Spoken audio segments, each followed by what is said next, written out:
What can I say? I like controversy. What do you want me to say? Nah, I'm just playing. But when it comes to conversations surrounding the Bible, books of the Bible, books that weren't in the Bible, different things like that, I like to create dialogue so I can hear different people's perspectives. All right. So here's another video, 2,000-year-old Bible found in Vatican basement. Y'all know how I feel about the Vatican. So I'm not going to say anything more. Let's get to the video. The conventional explanation is always going to the term mythology. They throw mythology around, left and right to cover up the fact that they have no clue or idea. So they turn it into mythology so they can kind of say it's all fantasy and fairy tales, and this is how they express themselves or how they understood the universe. Have you ever heard of a book so Cannot lie, I used to think that. I have had those thoughts about Greek mythology and different things like that, especially when I was in high school. I was like, what? What are you saying? How does this even make sense or translate into anything? Like, it just used to confuse me. So I used to be like that, seriously. Mysterious that it vanished for centuries? Ancient Book of Enoch is a book that was quite popular during the first 700 years of church history, but then faded from sight. Nobody republished it. It disappeared until the Book of Enoch was rediscovered in the Ethiopian region of Abyssinia. Only to reappear and shake the foundations of religious history? Welcome to the fascinating world of the Book of Enoch, a text that's been captivating scholars, believers, and conspiracy theorists alike for thousands of years. Enoch's secret writings. The Book of Enoch is an ancient Jewish religious text, believed to have been written by Enoch, the great-grandfather of Noah. This mysterious book, lost for centuries, has captivated scholars and believers alike with its vivid descriptions of angels, demons, and apocalyptic visions. But who was Enoch, and why is his book so important? Enoch, mentioned briefly in the Bible's book of Genesis, was said to have walked with God and was taken directly to heaven without experiencing death. This unique fate sparked curiosity and legends about Enoch's special relationship with the divine. The Book of Enoch expands on his story, offering a glimpse into a world of celestial beings and cosmic secrets. The text of the Book of Enoch was lost to Western civilization for over 1,000 years. It was known only through brief mentions in other ancient writings. How could such an important religious text simply vanish from history? The answer lies in its complex journey through time and across cultures. Originally written in ancient Hebrew and Aramaic, the Book of Enoch was popular among early Jewish communities. It influenced many early Christian writers and was even quoted in the New Testament's Book of Jude. However, as official religious canons were established, the Book of Enoch was left out of most Jewish and Christian biblical collections. This exclusion led to its gradual disappearance from common knowledge in the Western world. The rediscovery of the Book of Enoch is a tale of adventure and scholarly detective work. In 1773, James Bruce, a Scottish explorer, returned from Ethiopia with 3 Ethiopic manuscripts of the book. These texts, written in Ge'ez, an ancient Ethiopian language, had been preserved by the Ethiopian Orthodox Church, which considered the Book of Enoch canonical. Bruce's discovery sparked renewed interest in the lost text. Scholars began translating and studying. So do we credit Bruce with the discovery, or not the discovery? Because can you ever really give that, put that off on someone? He really didn't discover it, but he did bring it to everyone's attention. So do we credit him for that, or what? Because that's the first time I've ever heard a name. We've always talked about Enoch, but never who discovered and brought this to light to everyone's attention to say, whoa, why wasn't this talked about or in the Bible other than just mere mention? Studying the Ethiopic version, but many questions remained. Was this the same book mentioned in ancient sources? Were there other versions out there? The mystery deepened in the late 19th and early 20th centuries with the discovery of Aramaic fragments of the Book of Enoch among the Dead Sea Scrolls. These ancient Jewish texts found in caves near the Dead Sea confirmed that the Ethiopian version was indeed based on much older sources. They also provided valuable insights into the original language and content of the book. Today, the Book of Enoch is recognized as a crucial text for understanding the religious landscape of Second Temple Judaism, the period from about 516 BCE to 70 CE. Its importance in religious studies cannot be overstated. The book offers a unique window into the development of Jewish and Christian beliefs about angels, demons, the afterlife, and the coming of a messianic figure. One of the most interesting aspects of the Book of Enoch is its influence on other religious texts. Many of its themes and ideas can be traced in later Jewish and Christian writings. For example, the concept of fallen angels elaborated in the Book of Enoch shaped later understandings of Satan and demonic forces. The vivid descriptions of heavenly realms and apocalyptic visions influence similar accounts in other religious texts. The Book of Enoch also provides valuable context for understanding certain passages in the Bible. Its detailed accounts of angelic beings and cosmic order help explain some of the more cryptic references in biblical texts. For instance, the brief mention of the sons of God mating with human women in Genesis 6 is expanded into a full narrative in the Book of Enoch, offering a possible interpretation of this puzzling biblical passage. But perhaps the most compelling aspect of the Book of Enoch is its air of mystery and forbidden knowledge. Why was this text, once so popular, excluded from most biblical canons? What secrets might it contain that were deemed too controversial or dangerous for general consumption? These questions have fueled countless theories and interpretations over the years. That's interesting, because in today's time, you're applauded for getting more supporting facts and different things to go along with your theories or different things, right? The more information you have, the better it is to support whatever it is you're speaking about, whatever it is you're talking about, whatever it is you're trying to convey or present to everyone. It's applauded for you to do that.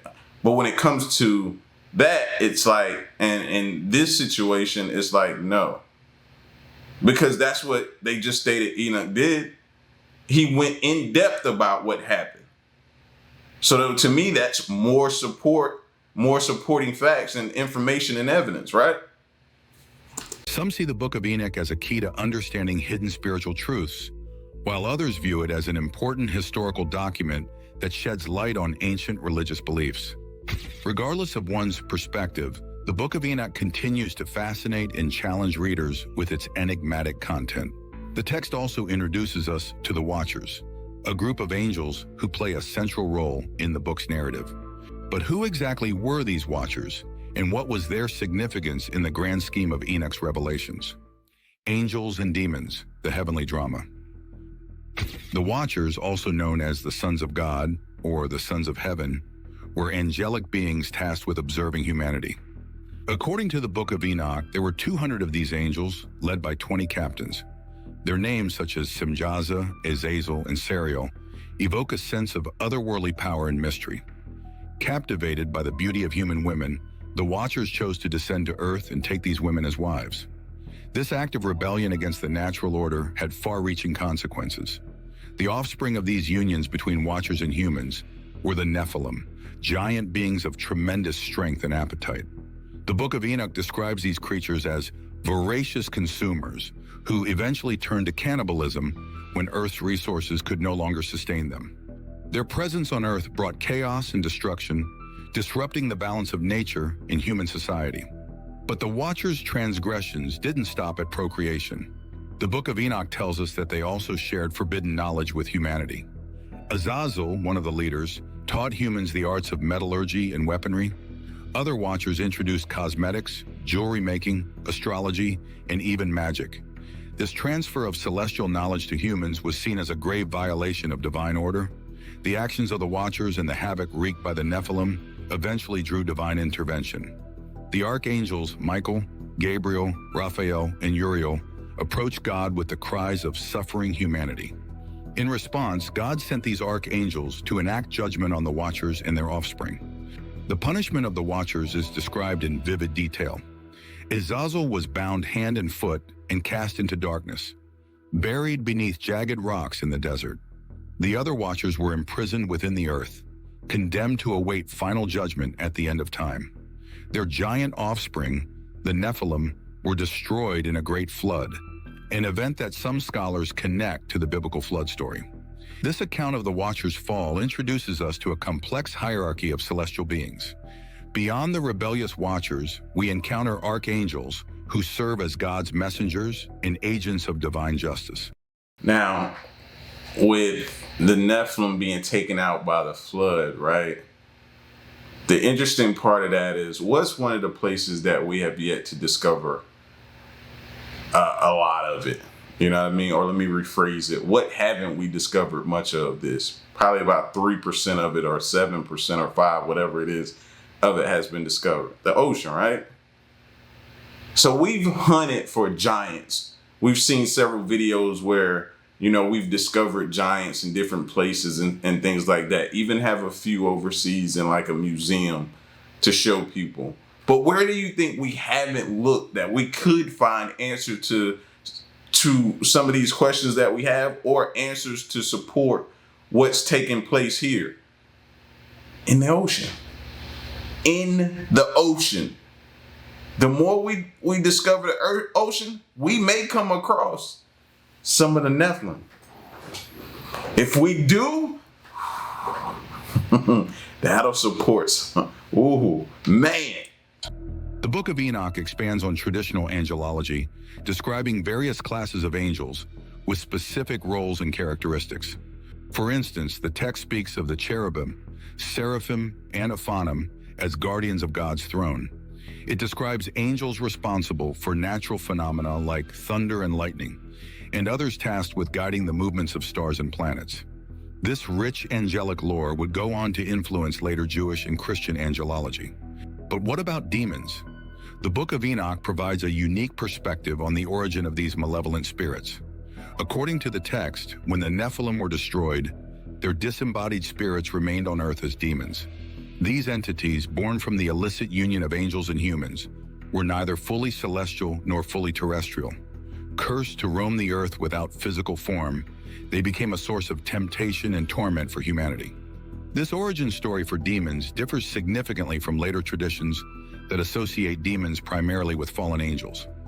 In the Book of Enoch, demons are a distinct category of beings, the tragic remnants of a cosmic mistake. The impact of these supernatural beings on humanity is a central theme in the Book of Enoch. The text suggests that much of human suffering and sin can be traced back to the actions of the Watchers and the ongoing influence of demons. It presents a world where humans are caught in the crossfire of cosmic conflicts, influenced by forces beyond their full comprehension.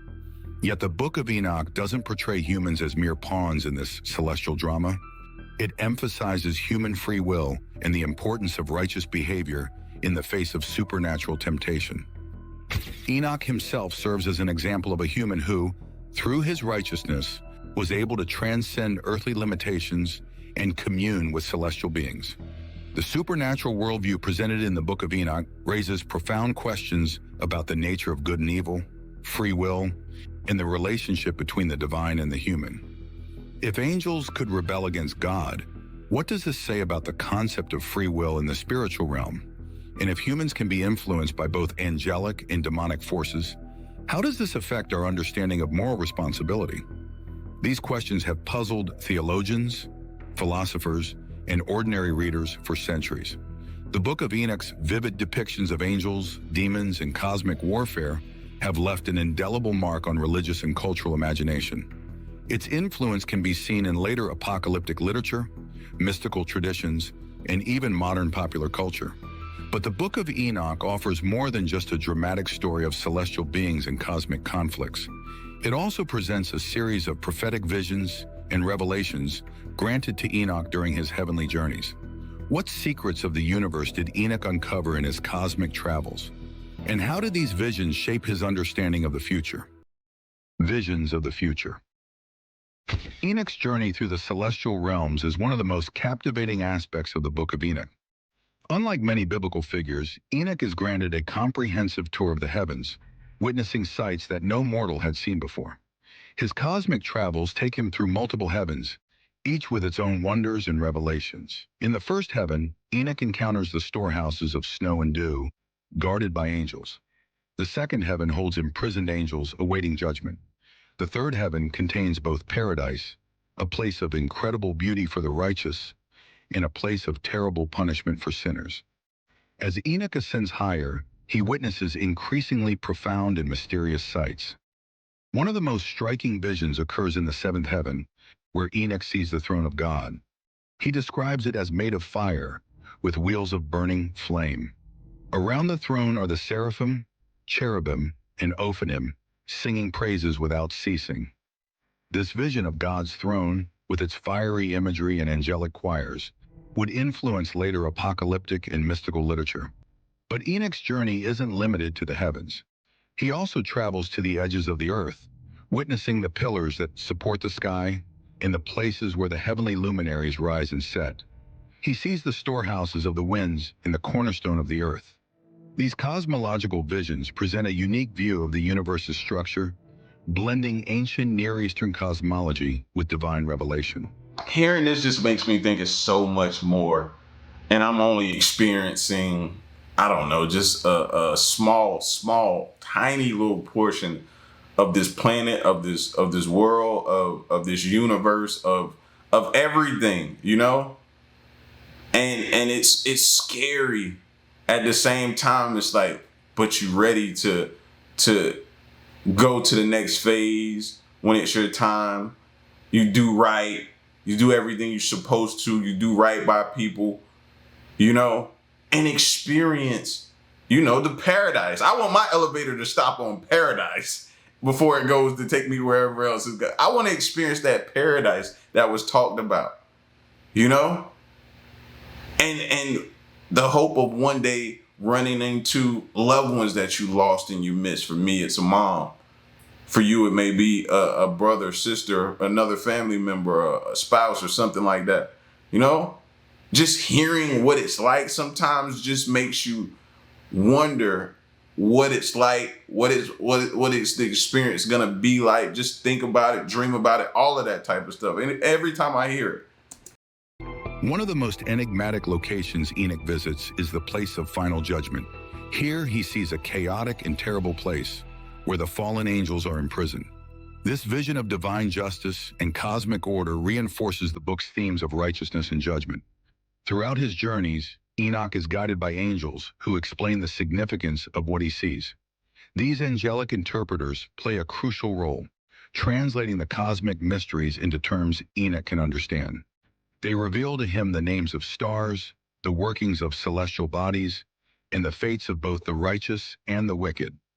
But what makes Enoch's visions truly remarkable are the prophecies and predictions they contain. The Book of Enoch is filled with apocalyptic forecasts, outlining events that will unfold in the future.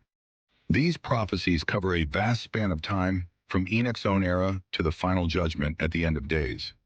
One of the most significant prophetic sections is the Apocalypse of Weeks.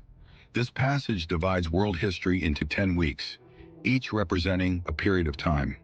The events described in these weeks align with major moments in biblical history, including the flood, the exodus from Egypt, and the building of Solomon's temple. The later weeks become increasingly apocalyptic, describing a period of increasing wickedness followed by divine judgment. The 10th and final week culminates in the establishment of a new heaven and the beginning of many weeks without number, an eternity of righteousness. Another crucial prophetic element in the Book of Enoch is its development of messianic concepts. The text speaks of a figure called the Son of Man, a heavenly being who will come to earth to execute judgment and establish righteousness.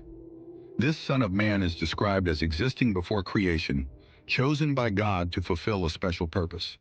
The Book of Enoch's portrayal of this messianic figure is particularly intriguing.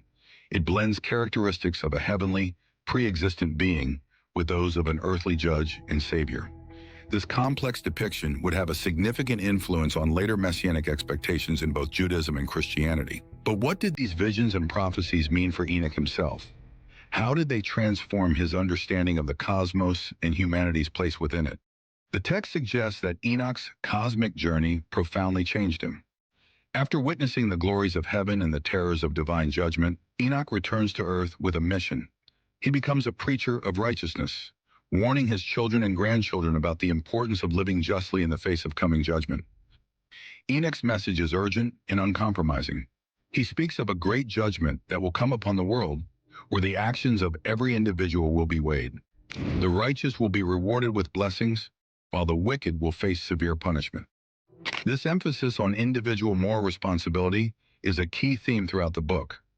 One of the most poignant moments in the Book of Enoch occurs when he gathers his family to share his final teachings before being taken to heaven. He exhorts them to observe the paths of righteousness and to pass on his teachings to future generations. This scene underscores the book's focus on the transmission of divine knowledge from one generation to the next. The prophecies in the Book of Enoch also touch on cosmic themes beyond human history. Enoch foretells changes in the natural order, including alterations in the movements of celestial bodies and in the timing of seasons. These predictions blend astronomical observations with apocalyptic expectations, creating a unique vision of cosmic upheaval.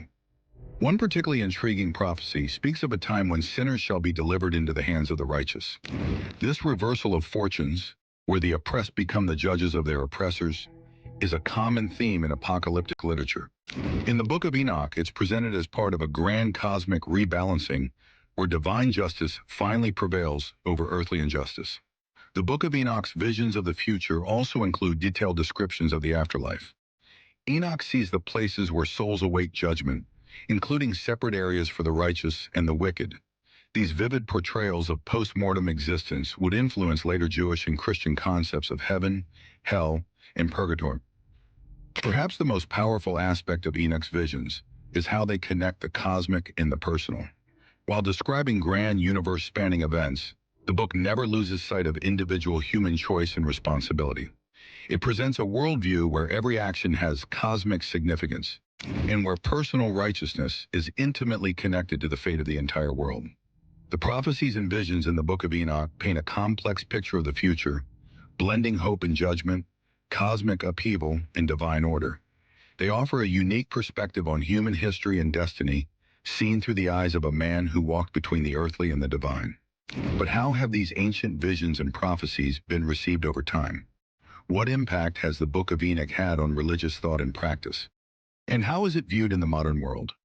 Legacy. I think it's more talked about now than ever before. I can speak to. You know, you can scroll through, take TikTok for example. When I was doing some conspiracy theories and then looking up different videos, you would come across a lot of people talking about, and not just conspiracy theories, but you know, just speaking about the Book of Enoch. There are so many people that are enlightened to this book now than ever before. So we oftentimes want to get mad and condemn the internet, but the internet has done some good in spreading information wise. And controversy. The Book of Enoch's journey through history is as intriguing as its content. Despite its exclusion from most biblical canons, its influence on religious thought and culture has been profound and lasting. Today it continues to spark debate, inspire research, and captivate readers across the globe. One of the most significant impacts of the Book of Enoch is its influence on other religious texts and traditions. In Judaism, while not considered canonical, elements of the book found their way into rabbinic literature and mystical traditions.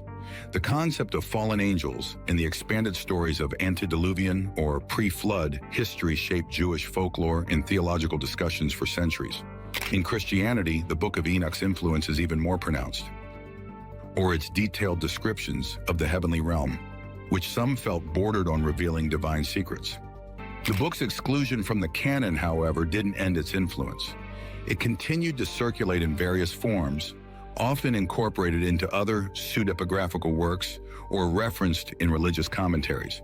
Its themes and imagery found their way into art, literature, and popular culture, often without direct attribution. In modern times, the Book of Enoch has experienced a remarkable resurgence of interest. The discovery of Aramaic fragments among the Dead Sea Scrolls in the mid-20th century reignited scholarly attention. These fragments not only confirmed the antiquity of the text, but also provided valuable insights into its original language and composition. Academic interest in the Book of Enoch has grown steadily since then. Universities around the world now offer courses on the book, examining its historical context, literary features, and theological implications. Scholarly conferences dedicated to Enoch studies have become regular events, attracting researchers from diverse fields including religious studies, ancient history, and comparative literature. But the book's appeal extends far beyond academia. In recent years, there has been a surge of popular interest in the Book of Enoch. This renewed fascination can be attributed to several factors. The internet has made the text more accessible than ever before, with multiple translations available online. Social media and online forums have become platforms for discussion and interpretation of the book's more enigmatic passages. The Book of Enoch has also found a place in popular culture. References to the book appear in novels, films, and television shows, often in connection with supernatural or apocalyptic themes. This pop culture presence has introduced the book to new audiences, sparking curiosity about its origins and content. However, this popularization has also led to some controversial interpretations. Some fringe groups have used the Book of Enoch to support various conspiracy theories or alternative histories. These range from claims about ancient alien visitations to predictions of imminent apocalyptic events. While these interpretations are generally dismissed by scholars, they highlight the book's enduring power to captivate imagination and spark speculation. In the realm of more mainstream religious thought, the Book of Enoch continues to be a subject of debate. Some religious leaders argue for a reevaluation of its status, suggesting that its exclusion from the canon should be reconsidered in light of its historical importance and early Christian use. Others maintain that while the book is valuable for historical study, it should not be accorded scriptural status. Recent years have seen some intriguing developments in Enoch studies. In 2023, a team of researchers announced the discovery of new fragments of the Book of Enoch in a previously unexplored cave near the Dead Sea.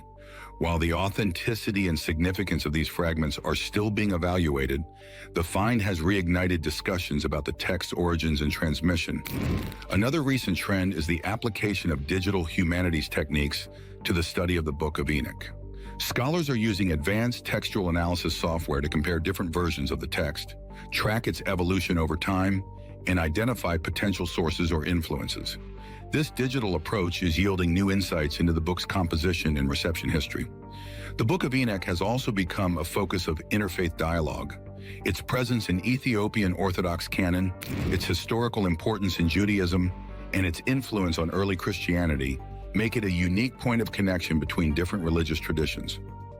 Interfaith conferences and study groups have used the book as a starting point for discussions about shared heritage and diverse interpretations.